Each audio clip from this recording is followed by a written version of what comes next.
इस एक स्किल को यूज़ करते ही लोग खुद तुम्हारे काम करने लग जाएंगे, या फिर एक ऐसी ट्रिक जिसको यूज़ करने के बाद लोग अपना ओरिजिनल क्वेश्चन ही भूल जाए।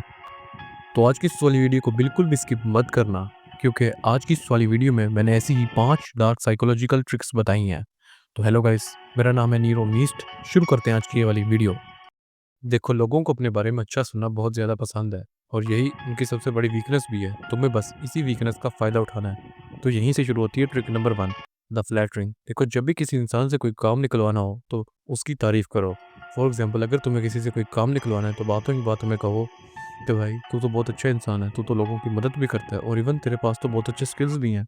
भाई, क्या तू मेरा ये काम कर देगा? मुझे यकीन है तू मुझे मना नहीं करेगा, क्योंकि तू एक अच्छा इंसान है। देखो, इतनी बातें करते ही 90% चांस है कि वो इंसान तुम्हारा वो काम कर दे, और काम होने के बाद तुम्हें कहना कि भाई थैंक यू, मैंने तुझे कहा था ना, तो वाकई में एक अच्छा इंसान है।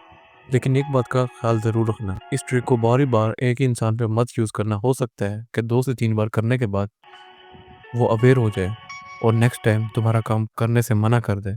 तो इसको केयरफुली यूज़ करना। नंबर 2, देखो, लोग बातों ही बातों में तुमसे वो बातें निकलवा लेते हैं जिनको उस वक्त तो तुम बता देते हो, लेकिन बाद में तुम्हें रिग्रेट होता है कि तुमने ये बातें क्यों की। इसी तरह की सिचुएशंस के लिए काउंटर क्वेश्चन टेक्निक यूज़ की जाती है। फॉर एग्जाम्पल, अगर तुम किसी से कोई बात कर रहे हो और बात ही बात में सामने वाला तुमसे कोई ऐसा सवाल पूछता है जिसका तुम जवाब नहीं देना चाहते, तो तुम 1-2 सेकंड का पास लो और उससे कोई काउंटर क्वेश्चन करो। फॉर एग्जाम्पल, भाई तुझे पता है कि कल कॉलेज में किसी की लड़ाई हुई थी, सुना है इसको कॉलेज से निकाल देंगे, क्या तू उसे जानता है? देखो, इस तरह के 3-4 सवाल इकट्ठे पूछने से सामने वाले का दिमाग पजल हो जाता है और वो तुम्हारे सवालों को जवाब देने लगता है, जिसकी वजह से वो अपना ओरिजिनल क्वेश्चन ही भूल जाता है और तुम्हें जवाब नहीं देना पड़ता। तो इसको अपने फ़ायदे के लिए यूज़ करना। देखो, जो लोग अपने काम में एक्सपर्ट होते हैं या उन्हें अपना काम बहुत अच्छी तरीके से आता है, उन लोगों से काम लेना उतना ही आसान होता है।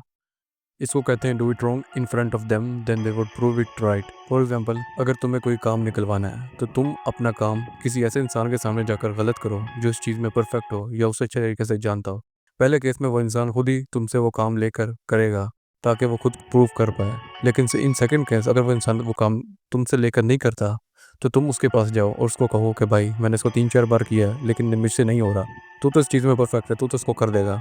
और इन शॉर्ट, इन दोनों केसेस में तुम्हारा काम हो जाएगा। देखो, इंसान को सबसे ज़्यादा डर उसकी रिजेक्शन, वीकनेसेस और फेलियर से लगता है। तुम्हें बस उसके इसी डर का फ़ायदा उठाना है, और यहीं से शुरू होती है trick number 4, create fair in their mind. देखो, अगर तुम कहीं के बॉस हो या कहीं के लीडर हो तो तुम इस ट्रिक को यूज़ कर सकते हो। फॉर एग्जाम्पल, तुम अपने एम्प्लॉय को कह सकते हो, अगर तुमने ये काम 3 दिन में नहीं किया तो तुम्हें जॉब से निकाल दिया जाएगा। एट द एंड, वो एम्प्लॉय उस काम को 3 दिन में ही करेगा और उसको लगेगा कि वो काम उसने अपनी मर्ज़ी से किया, लेकिन ये काम तुमने करवाया। उसके माइंड में एक फ़ियर क्रिएट करके तुम इसको और भी कई जगह यूज़ कर सकते हो। देखो, इंसान उस चीज़ को ज़्यादा फ़ोकस, अटेंशन या इम्पोर्टेंस देता है जो चीज़ लिमिटेड हो। यहीं से शुरू होती है trick number 5, the scarcity effect. देखो, अगर तुम बात करने से पहले कहो कि ये बात मैंने सिर्फ एक बार ही बतानी है, तो लोग तुम्हारी बात को मज़ीद फ़ोकस और अटेंशन देंगे, और बाद में चाहो तो तुम उसको दोबारा एक्सप्लेन कर सकते हो। इसी तरह तुम इसको अपने बिज़नेस में भी यूज़ कर सकते हो। तो आज के लिए बस इतना ही, मिलूँगा आने वाली वीडियो में। जाते हुए चैनल को सब्सक्राइब कर दो और वीडियो को लाइक कर दो।